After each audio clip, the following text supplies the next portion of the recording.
Jerome Lastimosa nag-take over sa Magnolia. Biglang uminit si Jerome Lastimosa pero kinapos na naman.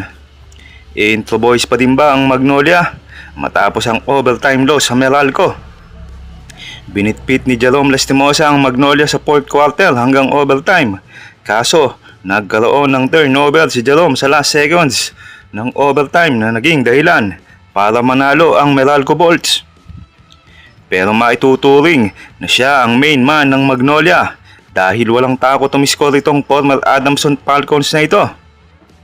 Natalo man ng Magnolia, pinakita naman ni Jerome Lastimosa ang pagiging matapang sa loob ng court.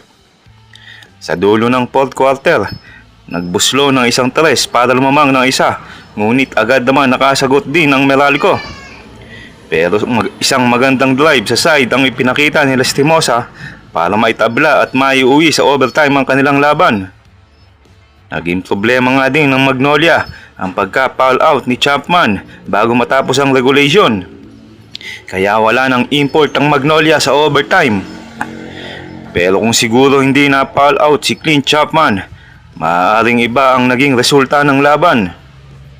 Pero sapat na nga sa Meralco ang tinanggap nilang dalawang sunod ng pagkatalo sa kamay ng Magnolia upang sila ay may masmasan at makapagpatuloy sa kanilang mithiin.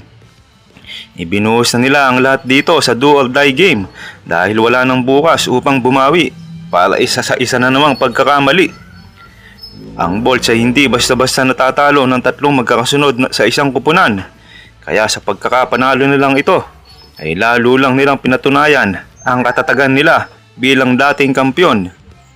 Pero hats off din sa ipinakitang tapang ng mga Magnolia hotshot na lumaban hanggang overtime sa kabila ng kawalan nila ng import sa huling 9 na minuto ng digitang laban. Asahan na natin na basta't nagtapat ang dalawang mahigpit na magkatunggaling ito ay darating ang laban na aabot sa sukdulan ng kanilang limitasyon. Sa nagdaang 9 na taon ay tabla ang naging resulta ng head-to-head matchup nila sa loob ng 36 na sagupaan. At ito nga ang pinakahuli nila ay kinailangan pa ng kalagdagang 5 minuto para lang madesisyonan ang katapusan ng kanilang laban.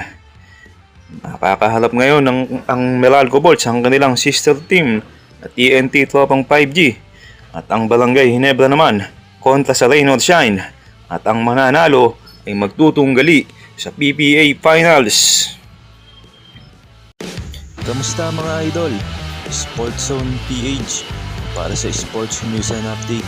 Kung bago ka pa lamang dito sa channel ko, pindutin mo na ang subscribe button at notification bell para lagi kang update sa mga sports news.